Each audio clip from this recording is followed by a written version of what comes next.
Joe Dresnak could be the ultimate runaway.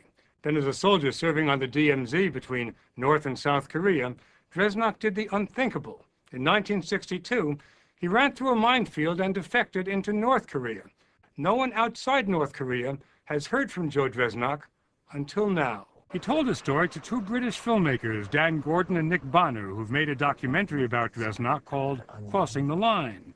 They'd already made two documentaries in North Korea, one on that country's soccer team, another on star gymnasts training for North Korea's annual spectacle called the Masked Games. Back in '62, JFK was president and Dresnak was depressed and desperate. His wife had just divorced him, and then, after leaving his base without permission for a night of womanizing, he was about to be court-martialed. I was fed up with my childhood, my marriage, my military life. On August 15th at noon, in broad daylight, when everybody was eating lunch, I hit the road. And when I stepped into the minefield and I seen it with my own eyes, I started sweating. I crossed over, looking for my new life. North Korean soldiers surrounded him, as portrayed in the documentary, and some wanted to kill him. Instead, Dresnak was taken by train to the capital, Pyongyang, for interrogation. He was used to running away, but he'd never run to a place like this before. Much of North Korea was in ruins a decade after the war. Kim Il-sung, known as the Great Leader, was Asia's version of Joe Stalin. Larry Absher was another American soldier who defected 3 months before Dresnak. Two more GIs would follow over the next 2 years, Jerry Parrish and then Sergeant Charles Jenkins. They were a propaganda bonanza for the North, which put them on magazine covers looking pleased and prosperous in paradise. They broadcast their happiness in the North through loudspeakers to American troops at the border. North Korea is a complete paradise. Different customs, a different ideology. The uneasiness of the way people look at me when I walk down the street. Ah, there goes that American bastard. I didn't want to stay. I didn't think I could adapt. 4 years after Dresnak defected, he and the other Americans had had enough. They sought asylum in the Soviet embassy, but the Soviets handed them right back to the North Koreans. I think all four of them thought they'd be shot. And what's remarkable to me is that they weren't. The authorities painstakingly decided we will convert them, almost. That, you know, they will come to our system. And the conversion worked. Oh, absolutely. Running away was no longer an option, so since he couldn't get out, Dresnak vowed to fit in.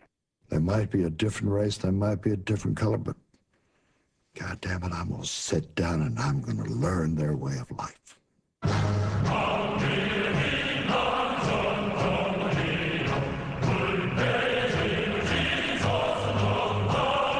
I did everything I could. Learning the language, learning the customs, learning their greetings, their life.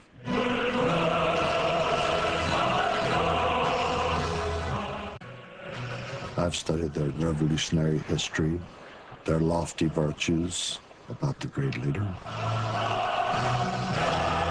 Little by little, I've become to understand the Korean people.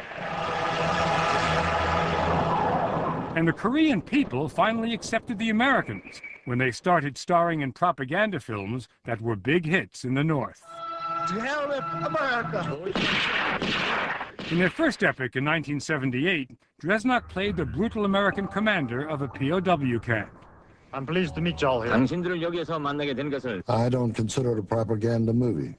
I took great honor in doing it. In North Korea, Dresnak finally got what he'd never had in America, a family. Happy birthday to you. Drink up, boys. He married an East European woman and had 2 sons, but his wife died young.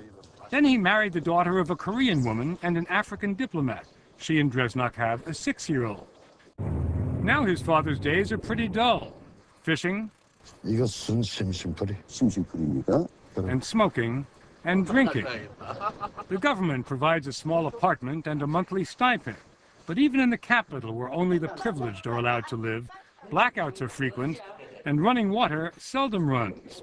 All homes have a built-in radio speaker that pipes out propaganda. The radio can be turned down, but not off. The wide streets of the capital see little traffic and surprisingly few bicycles. The government believes bikes give people too much mobility, make them too hard to keep track of. But Joe Dresnok doesn't want to go anywhere. He's the last American defector alive in North Korea. And so, appreciative of his treatment and fulfilled by his family and his celebrity, Joe Dresnok says he has no regrets about running through a minefield into the unknown. I feel at home. I really feel at home. I wouldn't trade it for nothing.